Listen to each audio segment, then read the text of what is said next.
Hello friends, आज की video में हम क्लास 6 सोशल साइंस का हाफ ईयरली का सैम्पल पेपर सॉल्व करेंगे सो दैट आपको आइडिया लगे कि आपका पेपर किस टाइप से पूछा जाता है। और ये पेपर आपके रिवीजन के पॉइंट ऑफ व्यू से बहुत ही ज़्यादा इंपॉर्टेंट है, इसीलिए वीडियो को स्टार्ट से लेकर एंड तक पूरा ध्यान से देखें। पेपर का सबसे पहला सेक्शन ए है जो कि आपका एमसीक्यू बेस्ड क्वेश्चन है। एक क्वेश्चन 1 नंबर का होगा। सबसे पहला क्वेश्चन है, the planet known as the earth twin. उस प्लैनेट का नाम बताइए जिसको कि अर्थ का ट्विन कहा जाता है, पृथ्वी का जुड़वा प्लैनेट कहा जाता है। ऑप्शंस आपके सामने, Jupiter, Saturn, Venus and mercury. तो हमारा करेक्ट आंसर क्या होगा? वीनस को अर्थ का जुड़वा प्लैनेट कहा जाता है। नेक्स्ट क्वेश्चन है, name the crops which were first grown by man and women. आपको उन दो क्रॉप्स के नाम बताने हैं जो कि सबसे पहले उगाई गई थी। आपके सामने ऑप्शंस हैं, sugar and barley, wheat and sugar, wheat and barley and rice and barley. तो इसका करेक्ट आंसर क्या होगा? Wheat and barley. सबसे पहली जो दो फसल उगाई गई थी वो थी गेहूं और जौ। तो हमारा आंसर क्या होगा? Option number C. अगला क्वेश्चन है, difference among the people on cultural basis is known as. आपसे पूछा जा रहा है जब लोगों के बीच में उनके जो संस्कृति है, रीति रिवाज है, उसकी वजह से जो डिफरेंसेस होते हैं उस डाइवर्सिटी को क्या कहा जाता है? Climate diversity, cultural diversity, linguistic diversity या फिर रिलीजन डाइवर्सिटी। तो इसका करेक्ट आंसर क्या होगा? Option number B, cultural diversity. क्योंकि क्लाइमेट का मतलब क्या होता है? जलवायु में जो अंतर होता है उसको क्लाइमेट डाइवर्सिटी कहते हैं, तो ये नहीं होगा। उनकी अगर भाषा के आधार पर उनमें बीच में डिफरेंस होता है तो वो भी नहीं होगा। रिलीजन का मतलब होता है अगर लोगों के बीच में उनके धर्म के आधार पर डिफरेंस हो तो उसको कहते हैं रिलीजन डाइवर्सिटी। लेकिन जो संस्कृति के आधार पर उनके बीच में जो डिफरेंस होता है उसको कहा जाता है कल्चरल डाइवर्सिटी। अगला क्वेश्चन है, mesolithic age is known as. Mesolithic age को क्या कहा जाता है? Old stone age, middle stone age, new stone age या फिर नन ऑफ द अबव। तो इसका आंसर क्या होगा? Middle stone as. बच्चों, अगर आपसे पूछा जाए कि पैलियोलिथिक एज किसे कहते हैं तो उसका आंसर क्या होगा? Old stone as. अगर आपसे पूछा जाए तो नियोलिथिक एज क्या होता है तो उसका आंसर होगा न्यू स्टोन एज।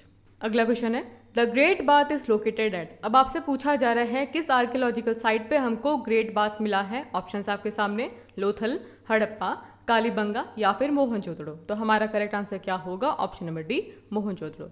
अगला क्वेश्चन है, the tropic of cancer is located at. अब आपसे पूछा जा रहा है ट्रॉपिक ऑफ कैंसर किस लैटिट्यूड पे लोकेटेड है, आपको यहाँ पर डिग्री बतानी है। आपके सामने ऑप्शन है 23.5 डिग्री नॉर्थ। देखिए बच्चों, अगर 23.5 लिखा हो या फिर 23.5 डिग्री लिखा हो कोई दिक्कत नहीं है, बात एक ही है, दोनों सही है। तो आपके सामने ऑप्शंस हैं 23.5 degree north, 23.5 degree south, 66.5 degree south and 66.5 degree north. तो देखिए इसका करेक्ट आंसर क्या होगा? Option number A, 23.5 degree north. एक बार हम रिवाइज कर लेते हैं कि ना किस तरीके से हमारे जो पैरेलल ऑफ लैटिट्यूड है उनकी क्या लोकेशन है, क्योंकि ये क्वेश्चन आपके एग्जाम के लिए बहुत बहुत ज़्यादा इंपॉर्टेंट है। इस पे वेरी वेरी इंपॉर्टेंट आप मार्क कर सकते हैं। ठीक है, सबसे पहले हम बात करते हैं इक्वेटर की। इक्वेटर कहाँ पर होता है? हमारा 0 डिग्री। उसके बाद में ट्रॉपिक ऑफ कैंसर वो होता है हमारा 23.5 डिग्री या फिर हम उसको कह सकते हैं 23.5 डिग्री नॉर्थ। आपको अच्छे से पता है कि इक्वेटर से ऊपर वाला क्या कहलाता है? Northern hemisphere. और इक्वेटर से नीचे वाला कहलाता है साउदर्न हेमिस्फीयर। जहाँ पे नॉर्दर्न हेमिस्फीयर है वहाँ पर हम क्या लिखेंगे? नॉर्थ। और जहाँ पर साउदर्न हेमिस्फीयर है वहाँ पर हम क्या लिखेंगे? साउथ। तो देखिए ट्रॉपिक ऑफ कैप्रिकॉर्न कहाँ पर है? 23.5 degree south. Tropic of cancer कहाँ था? 23.5 डिग्री पे था। और tropic of capricorn 23.5 degree south. उसके बाद में हम बात करते हैं आर्कटिक सर्कल जो कि कहाँ पर है? 66.5 डिग्री नॉर्थ। और एंटार्क्टिक सर्कल कहाँ पर है? 66.5 डिग्री साउथ। उसके बाद में हमारा 90 डिग्री होता है नॉर्थ पोल और 90 डिग्री साउथ होता है हमारा साउथ पोल। देखिए बच्चों, ये आपके लिए बहुत ज़्यादा इंपॉर्टेंट है, इसको एक बार अपनी रफ कॉपी में नोट कर लेना और अच्छे से इसको रिवाइज कर लेना। अगला क्वेश्चन है, द ओल्डेस्ट वेदा इज। देखिए वेदा को हिंदी में वेद कहा जाता है, तो आपसे पूछा जा रहा है कि सबसे ओल्डेस्ट वेद कौन सा है। ऑप्शंस आपके सामने, ऋग्वेदा, यजुर्वेदा, सामवेदा या फिर नन ऑफ दीज। तो इसका करेक्ट आंसर क्या होगा? Option number A, Rigveda. Next question है, व्हाट डज दिस मीन जज अदर पीपल नेगेटिवली और सी देम एज इन्फीरियर। देखो बच्चों, क्या होता है कि जो लोग हमसे डिफरेंट होते हैं उनके बारे में हम नेगेटिवली जज करते हैं, उनको गलत सोचते हैं उनके बारे में और उनको अपने आप से कम समझते हैं। हमको लगता है कि हम सुपीरियर हैं और वो हमसे इन्फीरियर है, हमसे कम है। तो उसको क्या कहा जाता है? डाइवर्सिटी, स्टीरियोटाइप, प्रिजुडाइज या फिर नन ऑफ द अबव। तो इसका आंसर क्या होगा? ऑप्शन नंबर सी, उस सोच को कहा जाता है प्रिजुडाइज। अगला क्वेश्चन है, what was the capital of Vajji Mahajanapada. अब आपसे पूछा जा रहा है कि वज्जी महाजनपद की क्या कैपिटल थी, क्या राजधानी थी। ऑप्शंस हैं पाटलिपुत्र, राजगीर, वैशाली या फिर कौशाम्बी। तो इसका आंसर क्या होगा? Option number C, Vaishali. अगला क्वेश्चन है, in which language were the Ashoka's inscription written. अब आपसे पूछा जा रहा है किस लैंग्वेज में अशोका के जो इंस्क्रिप्शंस थे वो लिखे गए थे। ऑप्शंस क्या आपके सामने, देवनागरी, तमिल, संस्कृत या फिर ब्राह्मी स्क्रिप्ट। तो इसका आंसर क्या होगा, option number D, Brahmi script. अगला क्वेश्चन है what is universal adult franchise. अब आपसे पूछा जा रहा है यूनिवर्सल एडल्ट फ्रेंचाइजी का मतलब क्या होता है। आपके सामने ऑप्शन है citizens of 8 years and above in the country are allowed to vote. इसका मतलब ये हुआ कि जो 8 साल के लोग हैं और उनसे जो ऊपर के एज के लोग हैं उनको वोट देने की परमिशन है, या फिर citizens of 16 year and above in the country are allowed to vote, जो 16 साल या फिर उसके ऊपर के लोग हैं उनको वोट देने की परमिशन है, या फिर citizens of 21 years and above in the country are allowed to vote, जो लोग 21 साल के और उससे ऊपर के लोग हैं उनको वोट देने की परमिशन है, या फिर citizens of 18 years and above in the country are allowed to vote. तो देखिए बच्चों, यूनिवर्सल एडल्ट फ्रेंचाइजी में क्या होता है, जो लोग 18 साल या फिर उसके ऊपर के लोग होते हैं उनको वोट देने की परमिशन होती है। अगला क्वेश्चन है map showing natural features of the earth such as mountains, rivers, oceans etcetera called. आपसे पूछा जा रहा है उस मैप को क्या कहा जाता है जिस मैप के अंदर नेचुरल फीचर्स बताए जाते हैं, जैसे कि माउंटेन्स हैं, रिवर्स हैं, ओशंस हैं, तो उस मैप को क्या कहते हैं। आपके सामने ऑप्शंस हैं political map, thematic map, physical map या फिर नन ऑफ दिस। एक बार इन मैप को डिस्कस कर लेते हैं ताकि आपका जो मैप वाला चैप्टर है उसमें किसी भी तरह का कोई डाउट ना रहे। सबसे पहले हम बात करते हैं पॉलिटिकल मैप की। हम एग्जाम्पल लेते हैं इंडिया के मैप से, जैसे कि आपके सामने इंडिया का मैप है और इस मैप के अंदर हमको इंडिया के स्टेट नज़र आ रहे हैं, इसके अंदर उसके डिस्ट्रिक्ट हैं, टाउन्स हैं, सिटीज़ हैं, विलेजेस हैं। तो देखिए बच्चों, जिस मैप के अंदर उस कंट्री के या फिर वर्ल्ड के जो कंट्रीज़ हैं, सिटीज़ हैं, टाउन्स के बारे में बताया जाता है, लोकेट किया जाता है, उस मैप को कहा जाता है पॉलिटिकल मैप। मैप का सेकंड टाइप होता है थीमेटिक मैप। इसमें क्या होता है बच्चों, पर्टिकुलर इन्फॉर्मेशन दी जाती है, जैसे कि कोई स्पेसिफिक इन्फॉर्मेशन के लिए मैप काम में लेना है तो उसको कहा जाता है थीमेटिक मैप। जैसे कि आपके सामने इंडिया का मैप है और यहाँ पर आपको बताया जा रहा है सॉइल डिस्ट्रीब्यूशन इन इंडिया, मतलब कि इंडिया में कौन सी सॉइल कहाँ पाई जाती है। तो हमारा टॉपिक क्या है, सॉइल। तो जहाँ पर एक पर्टिकुलर टॉपिक के बारे में डिस्कस किया जाता है, लोकेट किया जाता है, उस मैप को कहा जाता है थीमेटिक मैप।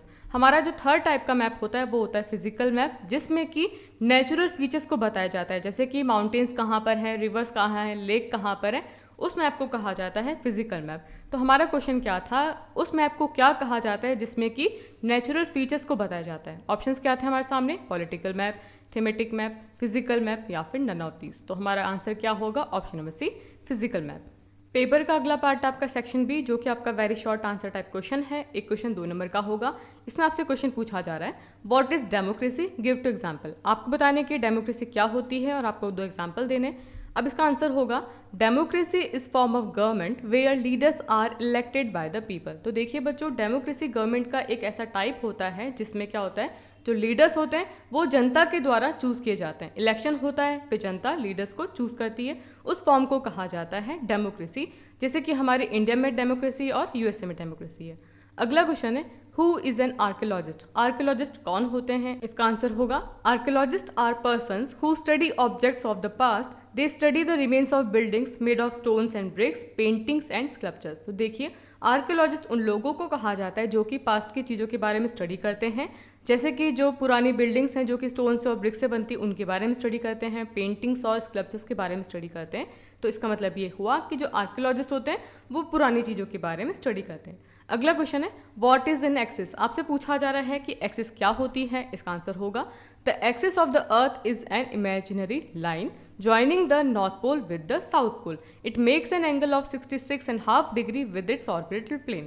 तो देखिए बच्चों, एक्सिस से क्या होती है, एक इमेजिनरी लाइन होती है जो कि नॉर्थ पोल और साउथ पोल को कनेक्ट करती है और ऑर्बिटल प्लेन के साथ में वो 66.5 डिग्री का एंगल बनाती है। पेपर का अगला पार्ट आपका सेक्शन सी, जिसमें आपको शॉर्ट आंसर टाइप क्वेश्चन पूछे जाएंगे। एक क्वेश्चन 3 नंबर का होगा। सबसे पहला क्वेश्चन है why is the earth called a unique planet in the solar system.